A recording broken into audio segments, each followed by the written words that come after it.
नमस्कार मित्रों, आर्य टीवी के इस आध्यात्मिक चैनल पर आपका पुनः विनम्र स्वागत है। आज के इस नए एपिसोड में हम मनाचे श्लोक के 122वें श्लोक का विवेचन सुनेंगे। तो आइए शुरू करते हैं आज का एपिसोड। आज का श्लोक इस प्रकार है। कृपा भाकिता जाहला वज्रपाणी तया कारणे वामनु चक्रपाणी द्विजा कारणे भार्गव चापपाणी नुपेक्षी कदा देव भक्ताभिमानी। सरळ मराठी भावार्थ ऐकूया। भगवंताच्या कृपेने इंद्राला वज्र मिळाले आणि तो बलवान झाला। वामन अवतारात विष्णूंनी बळीराजाला मोक्ष दिला। परशुरामांनी अधर्मी क्षत्रियांना संहारून ब्राह्मणांचे रक्षण केले। भगवान भक्तांचे रक्षण करतात आणि कधीही त्यांची उपेक्षा करत नाही। आइए हिंदी भावार्थ सुनते हैं। भगवान की कृपा से इंद्र को वज्र प्राप्त हुआ और वह शक्तिशाली बन गया। वामन अवतार में भगवान विष्णु ने बलि को मोक्ष दिया। परशुराम ने अधर्मी क्षत्रियों का संहार कर ब्राह्मणों की रक्षा की। भगवान अपने भक्तों की रक्षा करते हैं और उनकी कभी उपेक्षा नहीं करते। आइए पंक्तिवार इसका अर्थ समझते हैं। पहली पंक्ति है, कृपा भाकिता जाहला वज्रपाणी। कृपा भाकिता अर्थात कृपा का पात्र बनना। यहाँ इसका अर्थ है कि जिन पर ईश्वर की कृपा होती है उनके लिए असंभव कार्य भी संभव हो जाते हैं। जाहला वज्रपाणी, इंद्र जिसके हाथ में वज्र है उनकी शक्ति और कृपा का प्रतीक है। अगली पंक्ति, तया कारणे वामनु चक्रपाणी। भगवान वामन अर्थात विष्णु ने बलि की परीक्षा लेने के लिए उसे मोक्ष प्रदान करने के लिए अवतार लिया। चक्रपाणी विष्णु का एक विशेषण है। अगली पंक्ति देखिए, द्विजा कारणे भार्गव चापपाणी। परशुराम ने द्विजों अर्थात ब्राह्मणों के सम्मान और रक्षा के लिए क्षत्रियों का संहार किया। यहाँ चापपाणी का अर्थ है अत्यंत क्रोधित। अंतिम पंक्ति देखिए, नुपेक्षी कदा देव भक्ताभिमानी। भगवान कभी भी भक्तों की उपेक्षा नहीं करते। भक्ताभिमानी का अर्थ है भक्तों का स्वाभिमान रखने वाला। आइए अब विस्तृत विवेचन सुनते हैं। बलि एक पराक्रमी असुर राजा था जो विरोचन का पुत्र और भक्त श्रेष्ठ प्रहलाद का पोता था। प्रहलाद के संस्कारों के कारण संभवतः वो स्वभाव से धार्मिक था, लेकिन वह उदार और निष्काम भक्त नहीं था। ऐसा प्रतीत होता है कि धार्मिक अनुष्ठानों और यज्ञों से शक्ति प्राप्त कर उसका उपयोग सत्ता और संपत्ति प्राप्त करने के लिए करना उसका मुख्य उद्देश्य था। उसने एक बार इंद्र बनने की इच्छा से बड़ा यज्ञ आयोजित किया। इससे डरकर इंद्र ने भगवान विष्णु की प्रार्थना की और उनसे अपनी रक्षा करने की विनती की। भगवान विष्णु ने कश्यप और अदिति के पुत्र वामन के रूप में अवतार लिया और ब्राह्मण बटुक का वेश धारण कर बलि के यज्ञ मंडप में पहुंच गए।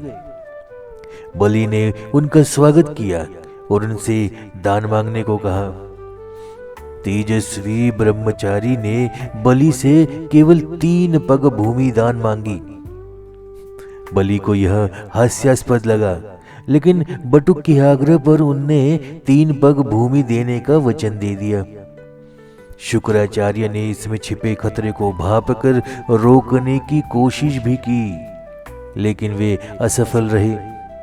बलि ने जल से संकल्प करते ही वामन ने विराट रूप धारण कर लिया। पहले पग से उन्होंने पूरी पृथ्वी को नाप लिया, दूसरे पग से स्वर्गलोक को नाप लिया और तीसरे पग के लिए उन्होंने स्थान पूछा। बलि ने सब कुछ समझ लिया और अपना सिर आगे बढ़ाकर तीसरा पग रखने को कहा। बलि आखिर प्रहलाद का पोता ही था। भगवान विष्णु प्रसन्न हुए और उसे वरदान दिया कि अगले मनवंतर में वह इंद्र बनेगा। साथ ही उसे पाताल लोक का राजा बनाकर भगवान विष्णु स्वयं उसके द्वारपाल बने।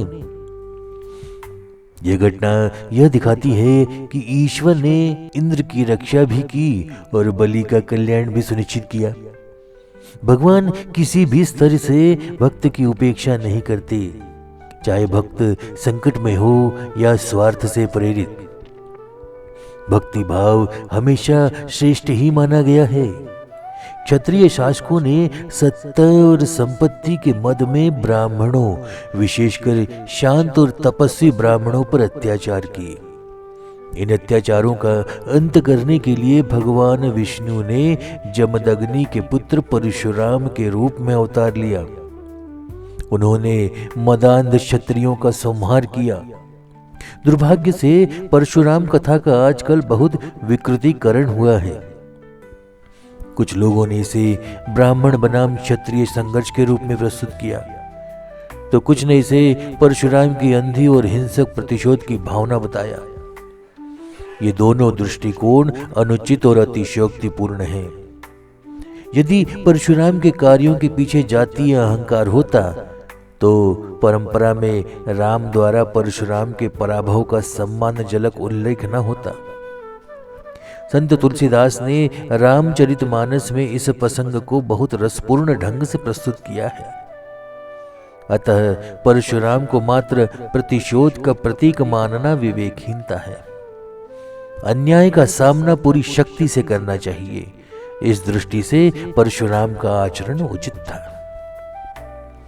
आधुनिक बुद्धिजीवियों द्वारा परंपरागत मूल्यों का विकृतीकरण भी चिंताजनक है।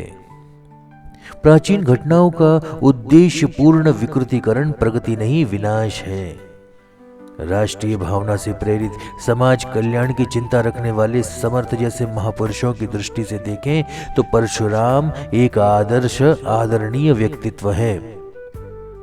ईश्वर भक्त की उपेक्षा नहीं करता, यही इस कथा का मुख्य संदेश है। इसे शुद्ध मन से समझने की आवश्यकता है। इस श्लोक के माध्यम से संत रामदास स्वामी ने यह स्पष्ट किया है कि ईश्वर सदैव धर्म की स्थापना और भक्तों की रक्षा के लिए कार्य करते हैं। चाहे वह इंद्र के माध्यम से देवताओं को शक्ति प्रदान करना हो, वामन अवतार के माध्यम से बलि की भक्ति को स्वीकार करना हो, या परशुराम के रूप में अधर्म का विनाश करना हो, ईश्वर का उद्देश्य सदा धर्म और सत्य की रक्षा करना है। क्योंकि ईश्वर कृपा से ही शक्ति प्राप्त होती है। हमारी वास्तविक शक्ति ईश्वर कृपा पर निर्भर करती है और बिना समर्पण के कुछ नहीं है। बलि की कथा से हमें सीखने को मिलता है कि पूर्ण समर्पण ही मोक्ष का मार्ग है, क्योंकि धर्म की रक्षा करना आवश्यक है। परशुराम की कथा से ये शिक्षा मिलती है कि धर्म की रक्षा, कठिन कार्य, कठिन निर्णय समय पर लेना अनिवार्य हो सकता है। और ईश्वर भक्त वत्सल है, जो कभी भी अपने भक्तों की उपेक्षा नहीं करते। तो आज का विवेचन यहीं समाप्त करते हैं। मिलते हैं अगले एपिसोड में एक नए श्लोक और उसके विवेचन के साथ। तब तक के लिए जय जय रघुवीर समर्थ। नमस्कार।